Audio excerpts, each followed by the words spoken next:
இயேசு என்ன சொன்னார் சீசர்கிட்ட? யோவான் சுவிசேஷம் 14ஆம் அதிகாரத்தில், என்னை கண்டவன் பிதாவை கண்டார். இயேசு நான் பிதா, அவருக்கு பிரியமானவைகளை செய்ய முடியும். அவரை தனியாக இருக்க விடவில்லை. பிதாவின் சித்தம் செய்வதே என்னுடைய போஜனமாய் இருக்கு. பிதா பிதா பிதா பிதா பிதா பிதா என்ற அந்த வெளிச்சம்தான் இயேசுக்குள்ளிருந்து ஆவியானவர் பேசினார். அதுதான் முடியும். அந்த பிதா என்ற வெளிச்சத்தை இயேசுக்குள்ளிருந்து ஆவியானவர் பேசினார்.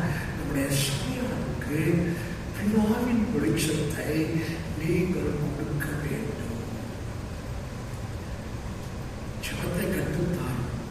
அப்போ அவர் சொன்ன வார்த்தை, பரமண்டலங்கள் இருக்கிற எங்கள் பிதாவே. ஆனால் உயிர் திரும்ப பிற்பாடு ஆவியானவர் ரோமர் 8ஆம் அதிகாரத்தில் எழுதியிருக்கிறது, அப்பா பிதாவே. என்ன ஆவி? அப்பா பிதா என்று கூறப்படுகிற சிம்மானத்தின் ஆவி அவங்களுக்குள்ள இருக்கு. அப்ப இயேசுக்குள்ள இருந்து ஹோலி ஸ்பிரிட் யூதர்களுக்கு பிதாவை காண்பித்தார். அந்த பிதாவை நீங்க பிரீச் பண்ண பிதாவை தியானிக்க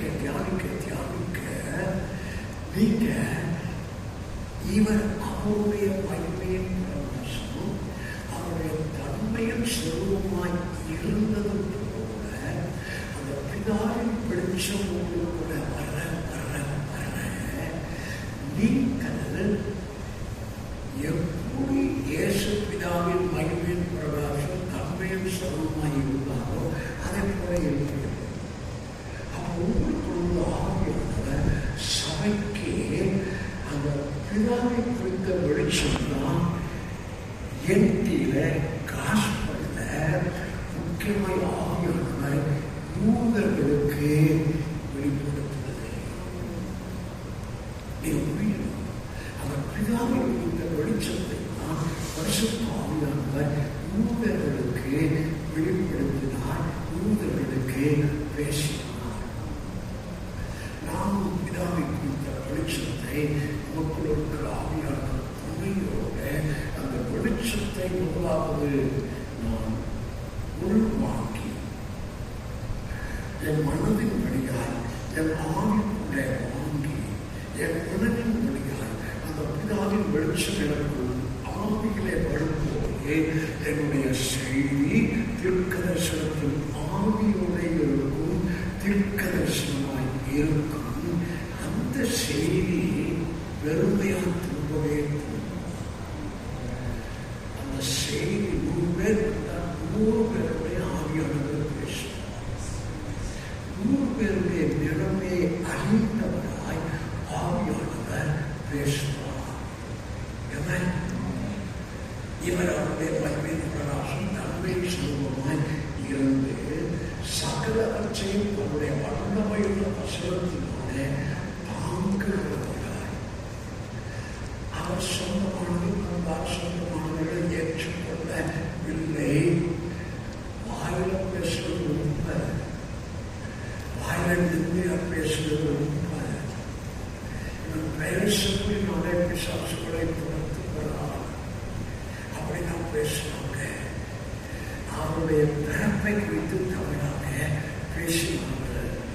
இவன் தேவனிடத்திலிருந்து வந்தவன் அல்ல என்பதை பேசினார்கள். ஆனாலும் இவைகள் எல்லாவற்றையும் தன்னுடைய வல்லமையுள்ள வசனத்தினாலே தாங்கினார். அடுத்தபடி சிலுவையிலே அவருக்குள் இருந்த வசனமே அவருக்கு பெரிய பலனை கொடுத்தது. அப்ப பிதாவை குறித்த வெளிச்சம், பிதாவை குறித்த வெளிச்சத்தை உங்களுக்கு வாயிலே நான் சொல்றேன். நம்ம சபையாளர்கள் பிதாவை குறித்த வெளிச்சம் நீங்க கொடுக்கணும். Very simple. இயேசு சுவிசேஷத்தில் சொன்னார், வீண் வசதிப்பினாலே உங்கள் ஜெபம் கேட்கப்படும் என்று நினைக்காத. சொல்லிட்டு விதமானவர் நீ கேளுங்க, உனக்கு என்ன வேணும், என்ன தேவை என்று தெரியும். இதோட ஒன்று தெரியும், எப்போ கொடுக்கணும் என்று அவருக்கு தெரியும். பிதாவானவர் நம்முடைய ஆதீனத்தில் வைத்திருக்கிற நேரங்கள் காலங்களில்